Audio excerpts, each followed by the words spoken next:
주님과 선기도로 함께 기도하겠습니다. 하늘에 계신 우리 아버지, 아버지의 이름을 거룩하게 하시며 아버지의 나라가 오게 하시며 아버지의 뜻이 하늘에서와 같이 땅에서도 이루어지게 하소서. 오늘 우리에게 일용할 양식을 주시고 우리가 우리에게 잘못한 사람을 용서하여 준 것 같이 우리 죄를 용서하여 주시고 우리를 시험에 빠지지 않게 하시고 악에서 구하소서. 나라와 권능과 영광이 영원히 아버지의 것입니다. 아멘. 우리 함께 찬송가 112장 성탄의 찬양 같이 하시죠. 찬송가 112장입니다.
이 시간 우리에게 주시는 하나님의 말씀은 출애굽기 4장 24절에서부터 26절까지의 말씀을 한 번 더 묵상하겠습니다. 24절에서부터 26절까지의 말씀입니다.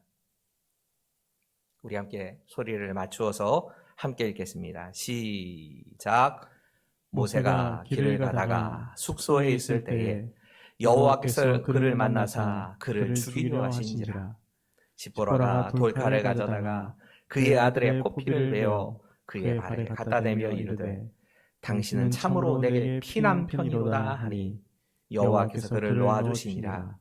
그때 십보라가 피난편이라 함은 할례 때문이었더라. 아멘. 지난 시간에 우리는 조금은 이해하기 어려운 한 가지 상황에 대해서 묵상을 해봤습니다. 하나님께서 모세가 순종하여서 이집트로 떠나는데, 애굽으로 떠나는데 갑자기 모세를 죽이려고 하시는 겁니다.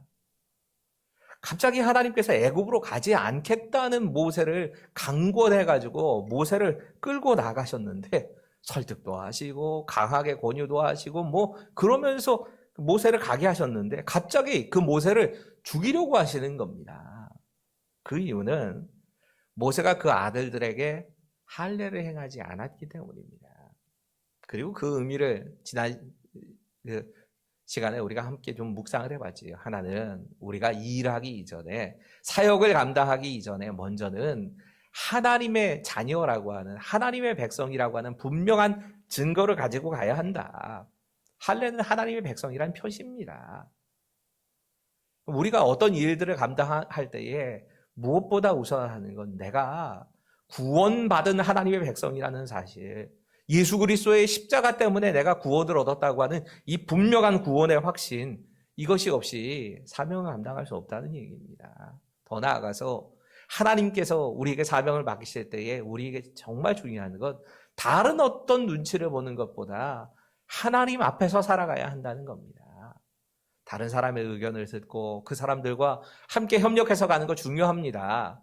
특별히 가족들의 의견을 구하는 것은, 가족들이 하나가 되어서 화합해가는 건 참 중요한 일입니다. 하지만 그 어떤 것도 하나님의 분명하신 말씀과 그 뜻보다 우선할 수는 없는 겁니다. 그건 없는 겁니다. 오늘 본문을 다시 한번 조금 더 묵상해 봐야 되겠다는 생각이 들었습니다.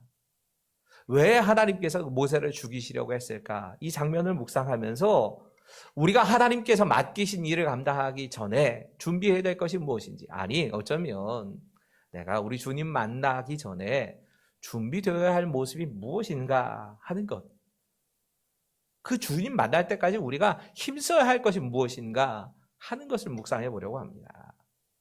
오늘 또 하나의 메시지는 이겁니다. 우리는 우리의 영향력 아래에 있는 다른 사람들에게 분명한 믿음을 가지도록 해야 합니다. 여러분, 하나님께서 문제를 삼으신 건 모세가 할례를 받지 않았다는 걸 문제 삼지 않으셨습니다. 하나님은 모세의 두 아들들이 할례를 받지 않은 것 때문에 지금 이 말씀을 하시는 겁니다. 그리고 그를 죽이겠다고까지 말씀하시는 겁니다. 여러분, 하나님의 사람으로 우리가 쓰임받기 이전에, 아니 우리가 우리 주님을 만나기 전에 준비되어야 될 것이 있다면 우리의 다음 세대가 되었건 나를 만나는 다른 사람들이 되었건 그들에게 하나님의 백성이라는 분명한 증거를 세워주는 겁니다. 디모데전서 3장에 감독의 자격에 대한 말씀이 나옵니다. 감독은, 장로는, 여기는 감독보다는 장로란 표현이 더 맞겠네요. 장로는 가정을 잘 다스리고 자녀가 믿음으로 순종하는 사람이어야 한다. 부모에게 순종하는 것도 중요하지만 믿음으로 하나님께 순종하는 자녀, 그 자녀를 가진 사람이라야 장로가 될 수 있다. 자격을 이렇게 말씀하십니다. 이 말은 다시 말하자면 우리가 우리에게 맡기신 하나님의 사명을 감당하기 이전에 먼저 해야 될 건 나의 자녀들에게 믿음을 심어주는 것이라는 겁니다. 여러분, 모세의 아들들에게 할례를 행해야 될 사람은 모세였습니다. 태어난 지 8일 만에 할례를 행해야 했기 때문에 이건 부모의 역할입니다.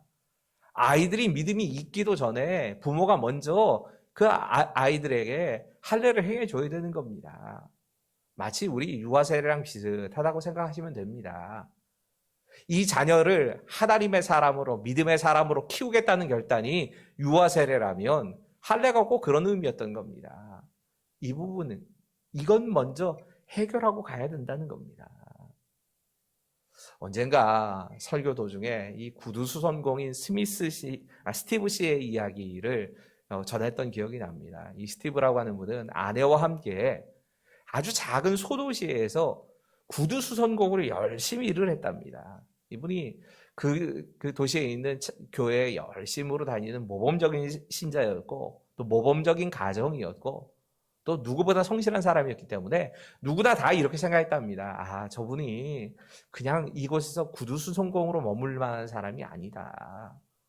저 사람은 정말 큰 일을 할 만한, 하나님께서 그런 일들을 맡길 만한 사람이다 라고 생각을 했답니다. 그런데 실제로 좋은 기회가 돼서 대도시 취업을 하게 된 겁니다. 기회가 온 겁니다.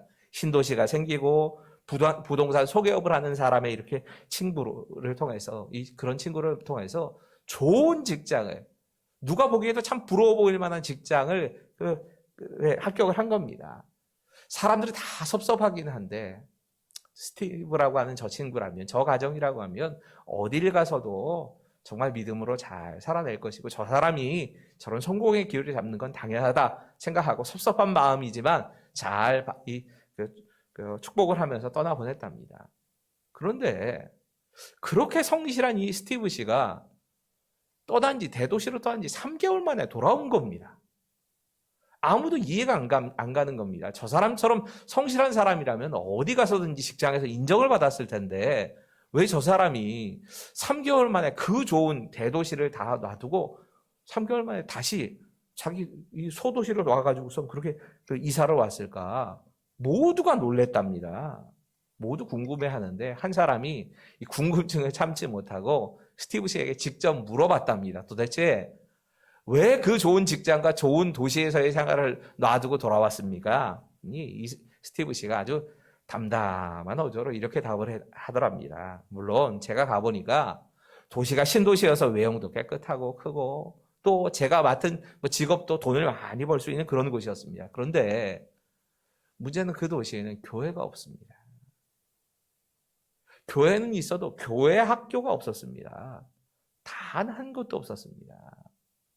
이곳저곳 찾아가 봤는데 거기 교회 학교를 운영하는 교회가 한 곳도 없더라는 겁니다. 노름을 하고 술을 마시고 담배를 피우고 향락을 즐기느라고 바쁘고 일하느라고 바빠가지고 사람들이 신앙생활을 해도 그냥 건성건성 신앙생활을 하고, 아이들에게 신앙을 교육하는 교회학교 자체가 없는 겁니다. 애들이 자꾸 교회학교 가고 싶다라고 얘기를 하는데 3개월 동안 버티고 이곳저곳 찾다가, 아, 여기서는 우리 아이들의 신앙이 자랄 수 없겠다라는 생각을 해서 결국 저는 이 도시로 다시 돌아왔습니다. 후회하지 않습니다. 제 아이들에게 신앙을 심어주는 것보다 더 중요한 건 저에게 없습니다. 여러분, 우리가 우리의 자녀들의 신앙을 키우기 위해서 어떤 노력을 하고 있습니까?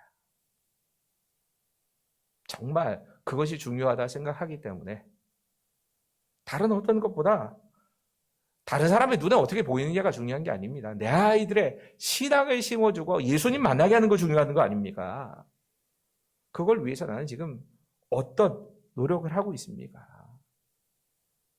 우리 아이들, 그러니까 자녀가 없는 분들이 있어요. 자녀가 없는 분들은 나하고는 상관없는 이야기다 생각하시는데 그것도 아닙니다. 나와 가까이 있는 이웃들, 내 가족들, 그들에게 복음을 증거하기 위해서 나는 무슨 사명을 감당하고 있습니까? 교회학교 교사들이라면 나의 반 아이들, 그 아이들에게 예수님 만나게 하기 위해서 나는 어떤 노력을 지금 감당하고 있는 겁니까? 구역장들이라면 나의 구역원들에게 나는 어떤 믿음의 영향력을 끼치고 살고 있습니까? 그게 사명이라는 겁니다. 그 사명이 그 어떤 것보다 먼저 되어야 한다고 말씀하시는 겁니다. 또 한 가지, 오늘 본문에 정말 주된 메시지는 이겁니다.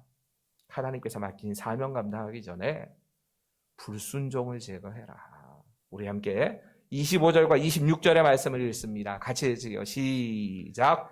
십보라가 돌칼을 가져다가 그의 아들의 포비를 베어 그의 발에 갖다 대며 이르되 당신은 참으로 내게 피난편이로다 하니 여호와께서 그를 놓아 주시니라.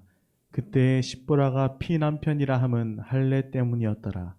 여러분, 이런 생각도 해보셔야 합니다. 왜 하나님께서 지금까지 할례를 안 행하고 살아가던 그냥 모세의 가족, 그때까지는 그냥 그렇게 계속 살아왔던 거 아닙니까? 근데 꼭 이때 이 할례를 행하지 않으면 모세 죽이겠다고 하신 이유가 뭘까? 왜 하필 이때 이렇게 말씀하셨을까? 어찌 생각하면 이유는 간단합니다. 이제 모세는 부르심을 받아서 하나님께서 맡기신 사명을 감당해야 될 때가 온 겁니다. 쓰임받는 사람이 되어야 될 때가 온 겁니다. 그 쓰임받는 사람에게 제일 먼저 요구하시는 게 온전한 믿음이고 완전한 순종이었던 겁니다. 순종하지 못한 그것을 지적하시면서 그 부분 해결하고 가라는 겁니다. 사실 모세를 하나님께서 진짜 죽이려고 하셨을까? 전 죽이시려고 하신 건 아니라고 생각합니다. 오히려 하나님께서 지금 모세나 그의 아내인 십보라에게 가르치시는 겁니다. 하나님께서 맡기신 사명 감당할 때 제일 중요한 건 니들 생각이 아니고 나에게 완전히 순종하는 거다. 순종해야 능력이 나타난다. 순종해야 문제가 해결된다. 이 사실을 가르치시려고 하나님께서 지금 이 순간 이 역사를 이루어 가시는 겁니다. 이 위클리프라고 하는 선교회가 있지요. 이 위클리프는 번역 선교회로 유명한데 성경을 번역하는 단체입니다. 이 위클리프 선교회에 수속된 선교사들은 정말 똑똑한 분들입니다. 신앙만 투철해서 되는 게 아니라 아주 언어에 있어서는 탁월한 능력이 있어야 될 사람들입니다. 이분들은 남미나 아프리카나 이 소수민족에게 찾아가가지고 그 소수민족의 언어를 배우면서 그들의 언어로 성경을 번역하는 작업을 주로 합니다. 한 선교사가 마태복음을 번역하고 그리고 이 마태복음 번역하고 더 이상 사역을 할 수 없어 돌아오면 그 다음 선교사가 들어가서 또 마가복음을 번역하고 누가복음을 번역하고 여러분 정말 특별한 헌신을 하는 분들입니다. 대부분 이럴 만큼 재능이 있으려고 하면 고등교육 이상을 받아야지만 어학에서는 대부분 박사학위 소지자들이 많습니다.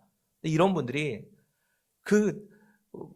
전혀 언어가 없는 부족들도 많거든요. 그 사람들에게 알파벳을 만들어주고 그 언어를 가르쳐주면서 그러면서 이렇게 헌신하는 사역들을 계속 감당합니다. 그들의 자녀들은 대부분 부모는 서양의 최고등교육을 받았는데 아이들은 아예 이런 교육의 혜택을 받지 못하고 자라는 경우도 많습니다. 진짜 엄청난 헌신을 하신 분들입니다. 그런데 한 선교사가 이 순종이라고 하는 단어를 번역하려고 시도를 하다가 도대체 이 말을 어떻게 번역해야 될지를 모르겠는 겁니다. 순종이란 말 자체를 이 개념을 못 잡겠더랍니다. 어떻게 번역할까를 한참을 고민하던 도중에 이 마을에서 아버지가 아들에게 심부름을 시키는 장면을 보다가 저게 순종이겠다라는 생각을 했답니다. 아버지가 아들에게 무엇라고 심부름을 시키면서 말을 하냐면 그 일 꼭 해야 된다. 내 온 마음을 다해서. 저게 순종이라고 하는 말을 표현하는 말이겠다 해서 이렇게 이 말씀, 순종이라는 단어를 이렇게 번역을 했답니다. 마음을 나누지 않고 모든 마음으로 따라가는 것이다. 여러분, 진짜 이것이 우리의 삶의 순종이라면 마음이 나누어지지 않고 하나님이 말씀하시면 그 말씀에 온전히 따라가는 삶이 순종이라면 이런 순종의 삶이 지금 나에게 있습니다. 여러분, 하나님께서 우리에게 은혜를 주시기 전에 우리에게 어떤 사명을 감당하게 하시기 전에 더 나아가서는 우리가 주님을 만나기 전에 먼저 준비되어야 될 것이 있습니다. 대강절이 우리 주님 다시 오실 날을 준비하는 때라면 우리가 우리 인생이 마무리되는 그 마무리되는 시점을 준비하는 때라면 우리에게 먼저 준비되어야 될 것이 있습니다. 그건 순종입니다. 하나님께 마음을 나누지 않고 온전히 쫓아가는 순종을 하나님께서 감당하고 그것을 위해서 우리에게 말씀하시는 겁니다. 더 나아가서 하나님께서 우리에게 요구하시는 건 우리의 믿음의 자손들, 나를 만나는 그 많은 다른 사람들에게 내가 영향력을 끼칠 수 있는 그 사람들에게 하나님의 백성이 되는 기회를 주고 그들을 하나님의 백성으로 삼는 일, 이 일에 우리의 인생에 초점 맞추라고 말씀하고 계신 겁니다. 이제 성탄이 정말 코앞으로 다가왔습니다. 우리 함께 기도하시면서 이 빛으로 오신 주님을 맞이하기 위한 기도를 합시다. 우리를 회복시켜 주시고 주님의 얼굴의 광채를 우리에게 비춰달라고 하는 기도도 하면서 우리 주님을 만나기 위해서 우리가 준비해야 될 것을 잘 준비하는 그런 시간 되게 해달라고 우리 함께 기도하시고 우리 주변에 있는 이웃들에 대해서 기억하시고 그들에게도 이 복음의 빛이 비춰지기를 위해서 그 소망의 빛이 평강의 빛이 그들 가운데도 비춰지기를 위해서 우리 함께 이 어둠의 시간들에 함께 기도하는 시간을 갖도록 하겠습니다. 우리 함께 잠깐이지만 소리내어 기도하겠습니다. 기도하시지요.